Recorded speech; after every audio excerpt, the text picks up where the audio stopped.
और वरिष्ठ, आप सभी को नमस्कार।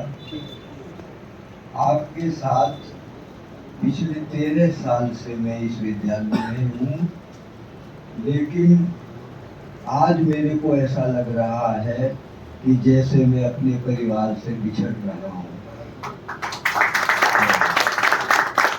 मुझको इसका बड़ा दुख हो रहा है, क्योंकि प्रिंसिपल के साथ, आपके साथ मैं एक निजी परिवार जैसा महसूस करता था, लेकिन अब मेरे को एक अकेला जीवन जीना होगा। तो ईश्वर मुझे उस सहन करने की क्षमता प्रदान करे। और मैं पिछले एमए किया, बीएड किया, फिर टीचर बना, तो मेरा सारा जो जीवन है वो स्कूल में ही चला गया। 4-5 स्कूल जो मैंने किए, 4-5 साल से स्कूल से टच में रहा। जब मैं एमए के बाद में स्कूल छोड़ने के बारे में सोच रहा था कि अब मैं कभी स्कूल नहीं जा पाऊंगा, लेकिन फिर शिक्षक बन गया। तो स्कूल से मेरा लगाव हमेशा रहा, बच्चों से भी लगाव हमेशा रहा। तो कितनी कठिन परिस्थिति में जो पहले पढ़ाई होती थी, हम लोगों ने जो एक शीशी में डोरा डाल करके और तब पढ़ाई की।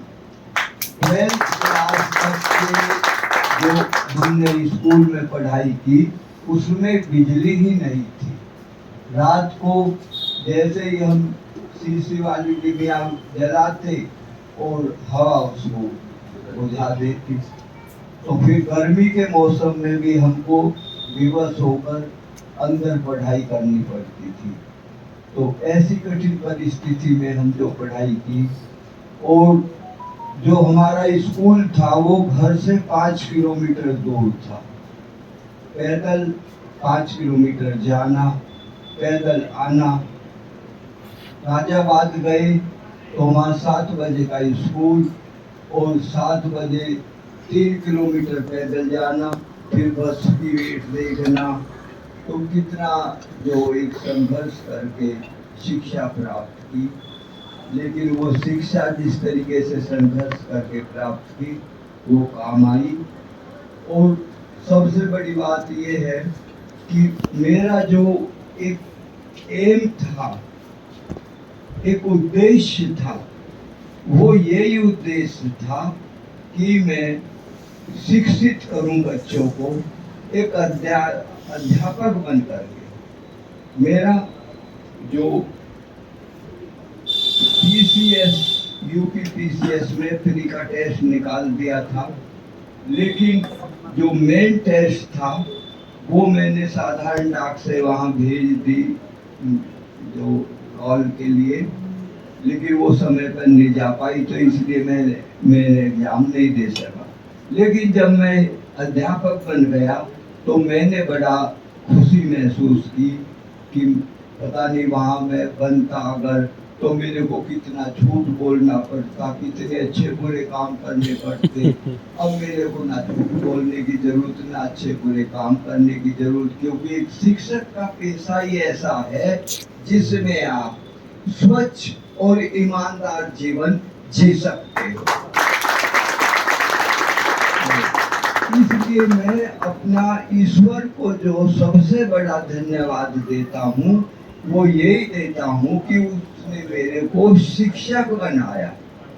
और वरना पता ना कितनी कैसी नौकरी में कितना दिन में झूठ बोलने, कितने घूसखोरी, कितना वो, कितने गलत काम करने मैं उससे बच गया। इसके लिए ईश्वर का बहुत बहुत धन्यवाद। मैं जो अपने प्रधानाचार्य का भी बड़ा धन्यवाद देता हूँ। कई बातों से इनका बड़ा प्रभावित रहा कि एक तो प्रधानाचार्य की मेरे को जो मृदु वाणी है, ये भी पता नहीं चलता कि प्रधानाचार्य जी गुस्सा है या बेगुस्सा है, तो वो वाणी का पता नहीं चलता बिल्कुल भी। तो इस वजह से वो बात मेरे को बड़ी अच्छी लगती है कि देखो इतना एक अपने को सम रखते हैं, और कभी गुस्सा भी हुए तो कभी किसी के प्रति गलत अल्फाज नहीं निकलते। कई बार गुस्से में हमारे हो जाता है। एक तो मेरे को प्रधानाचार्य जी की ये बात बड़ी अच्छी लगी। दूसरी बात ये अच्छी लगी कि कभी किसी भी काम के लिए गए, मैं गया तो कभी ये नहीं कहा कि मैं दोबारा आना, तुरंत उस पे साइन किए। और तीसरा जो रिजल्ट सर के शासन काल में देखे, अभी इस साल जो हमारे स्कूल का रिजल्ट इतना अच्छा रहा, इतने लोग पब्लिक स्कूल के भी किसी किसी का ही रिजल्ट रहता है, इतना इम्प्रूव किया। सर जो धन्यवाद के पात्र हैं, और जो डिसिप्लिन मेंटेन किया आकर के सर ने, तो वो काबिल तारीफ है। वैसे ये स्कूल का डिसिप्लिन, मैं जब 2013 में भी आया था तो डिसिप्लिन में ये स्कूल तब भी बहुत अच्छा था, लेकिन सर के आने से उसमें और थोड़ा सा सुधार हुआ। तो मैं आपसे किन लफ्जों में कैसे एक बिछड़ूं, मेरे को ये एक बड़ा एक कल से कल्पना में मैं बह रहा हूँ आप लोगों से बिछड़ करके, लेकिन अपने को ही किस तरीके से ये करना है। परिवार में वो अपना उत्तरदायित्व पूरा किया। मेरे बेटा एक है लेकिन मकान 2 बना दिए। कोई मेरे को कोई किसी तरीके की दिक्कत नहीं है, लेकिन सबसे बड़ी बात है कि संतोष। कई लोग मैंने देखे कि उनको पैसा तो बहुत है, लेकिन वो भाग रहे इधर से भी उधर से भी। लेकिन मैं आपसे कहता हूँ, सबसे बड़ा जो जिस व्यक्ति के जीवन में संतोष धन आ गया, वो व्यक्ति सबसे बड़ा सौभाग्यशाली है। बहुत बढ़िया। अपने को कभी भी छोटा ना समझे, अपना मोरल बनाए रखे। और आप अपने जो बच्चे हैं, कई बार बच्चे को आप कई लोग इतना प्रेशर डालते हैं कि बहुत सारे बच्चे आप रोज देखते हो कोटा में, मुखर्जी नगर में, वो जो सुसाइड कर लेते हैं। तो बच्चों का मोरल जो है ऐसा अब करो कि बच्चे वहां तक ना जाए, उनको जो प्रोत्साहन दो। सबसे बड़ा मेरे जीवन में अभी दरोगा जी, मेरे बड़े भाई जो दिल्ली पुलिस से रिटायर हैं, तो मैं इनके सामने अगर ये कहीं बैठे हो, मैं वहां जाता नहीं हूँ, इतना सम्मान करता हूँ आज भी। और लेकिन इनका क्या था कि इन्होंने जब जिस समय में बेरोजगार था, तो इन्होंने मेरा जो नैतिक रूप से प्रोत्साहन दिया कि किसी भी तरीके से चिंता फिक्र मत करना, मैं हूँ, परेशान मत ना होना। तो वो मेरे बहुत काम आया। इसलिए मैं जो लेकर मनोवैज्ञानिक रूप से अपने को ऊंचा किया और फिर वो कामयाबी पाई। तो आप लोगों को, जैसे कि हमारे जो गेस्ट टीचर भाई हैं, मैं इनके लिए विशेष तौर पे कहना चाहूँगा कि आप मेरे देखते देखते ही लगभग आधे गेस्ट टीचर परमानेंट टीचर में बदल गए हैं, और आपका भी एक दिन अवश्य आप भी परमानेंट टीचर में होंगे। मैं तो अपने को कभी भी कैसे भी छोटा ना समझना, और आपका अपना का जो मोरल है उसको हमेशा अप रखना जो। और मैं करण सिंह जी और मिनिस्टरी स्टाफ, इन्होंने समय पे मेरा समय से पहले जो भी काम किए, इनके लिए बहुत बहुत धन्यवाद देना चाहूँगा।